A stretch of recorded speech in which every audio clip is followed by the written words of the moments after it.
Assalamualaikum warahmatullahi wabarakatuh. Perkenalkan, nama saya Aisyah Melina, NIM-nya 43040190006. Saya dari program studi Psikologi Islam Institut Agama Islam Negeri Salatiga. Pada video kali ini, video ini dibuat untuk memenuhi tugas akhir pada mata kuliah Psikologi Pendidikan yang diampu oleh Ibu Setia Utami.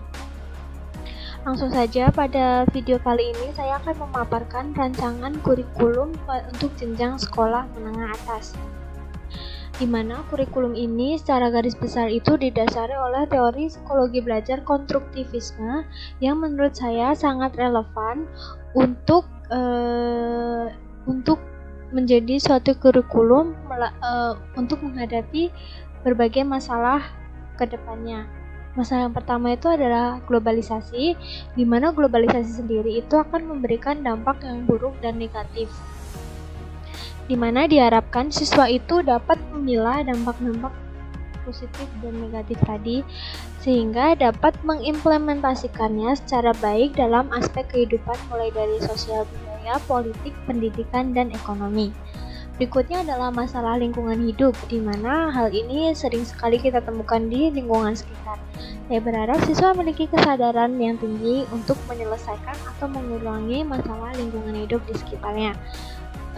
Yang berikutnya adalah kemajuan teknologi. Siswa diharapkan dapat mengikuti arus kemajuan teknologi sehingga dapat mengembangkan ilmu pengetahuan yang ia miliki. Berikutnya, mencegah lunturnya adab, nilai norma, dan moral. Hal ini sering kita dapati bahwa orang yang berilmu kadang memiliki manner atau attitude yang kurang baik. Dengan kurikulum ini saya berharap siswa memiliki ilmu pengetahuan dengan menjunjung tinggi adab dan dapat hidup dengan nilai norma dan moral yang ada. Ada beberapa kompetensi yang diharapkan dimiliki oleh peserta didik dengan menggunakan kurikulum ini. Beberapa di antaranya kemampuan berkomunikasi, kemampuan untuk berpikir jernih dan kritis, kemampuan untuk mengimplementasikan nilai-nilai moral dalam menyelesaikan masalah, kemampuan menjadi warga negara yang bertanggung jawab, kemampuan untuk mencoba saling mengerti dan toleran terhadap pandangan yang berbeda. Hal ini juga bukan hanya suatu pandangan, tapi juga saat berinteraksi atau bersosialisasi dengan lingkungan. Mengingat Indonesia sendiri itu memiliki berbagai macam ras dan suku bangsa, kemampuan hidup dalam masyarakat yang mengglobal. Siswa diharapkan memiliki niat luas dalam kehidupan.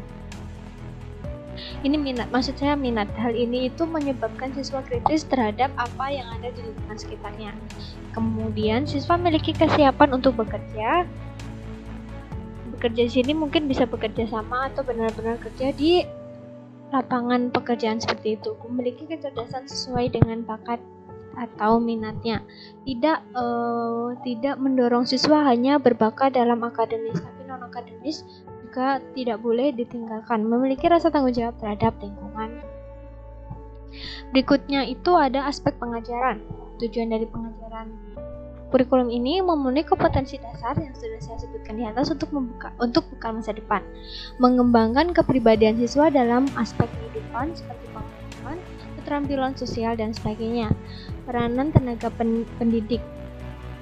Adapun peranan tenaga pendidik itu sebagai pengarah kemana pembelajaran akan berjalan, menjadi pembimbing siswa dalam pembelajaran, fasilitator dalam pembelajaran dengan memberikan tambahan ataupun bantuan kepada siswa saat merasa kesulitan dalam menguasai suatu pembelajaran.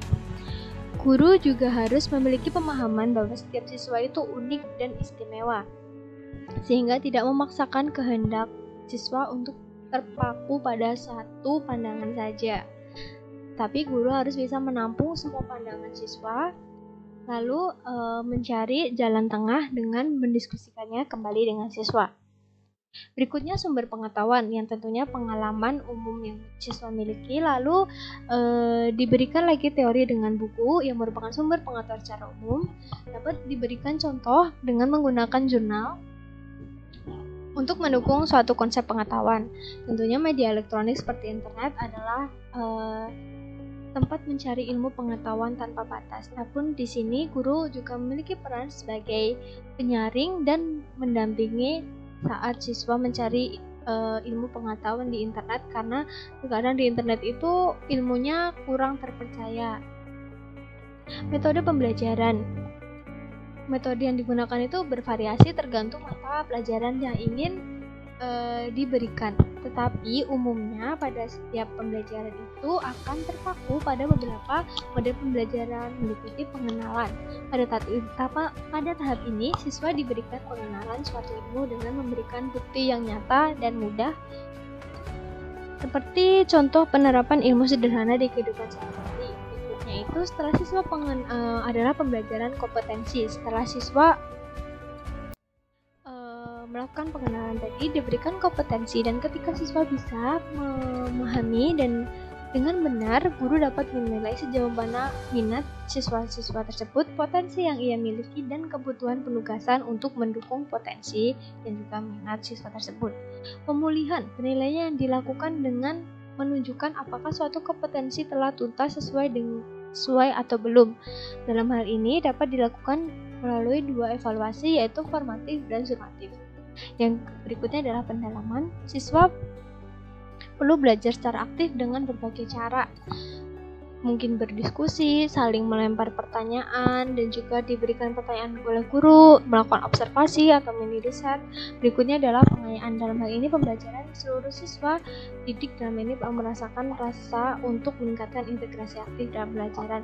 Karena tadi diberikan lingkungan dan fasilitas yang nyaman oleh guru, maka siswa itu lebih menjadi aktif karena dia tidak merasa terhakimi jika mengungkapkan suatu pendapat. Kegiatan belajar. Ada beberapa peran siswa dalam kegiatan belajar. Itu adalah untuk menjadi aktif, memberikan pandangan dan pendapat dengan menanamkan nilai toleransi yang tinggi dan saling menghargai. Karena siswa memiliki niat belajar. Dengan adanya niat belajar, siswa dengan senang hati menerima materi atau menyelesaikan masalah yang dibahas tanpa adanya rasa malas. Melakukan pembelajaran dengan kemampuan awal. Contoh seperti memberikan suatu permasalahan dari pembelajaran yang relevan dengan realitas kehidupan siswa dan meminta siswa untuk menyelesaikan hal tersebut.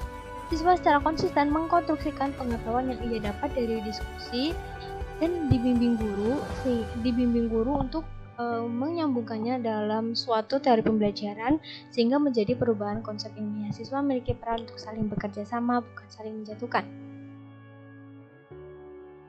Berikutnya, adapun beberapa kelebihan yang dapat diambil dari kurikulum ini. Dalam aspek berpikir, siswa lebih akan diasah karena pengetahuan bersumber dari pengalaman siswa. Siswa juga dilatih untuk aktif sehingga dia akan mudah untuk berpikir kritis. Dalam aspek mahiran sosial bisa meningkat karena siswa dilatih untuk bekerja sama, bukan bersaing. Siswa cenderung merasa senang karena bisa saling menghargai pendapat orang lain dan tidak ada konsep teman.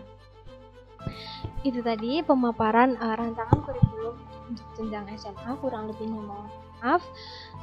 Silahkan sampaikan kritik dan saran yang membangun di kolom komentar dan juga pertanyaan yang semisalnya kalian ingin tanyakan.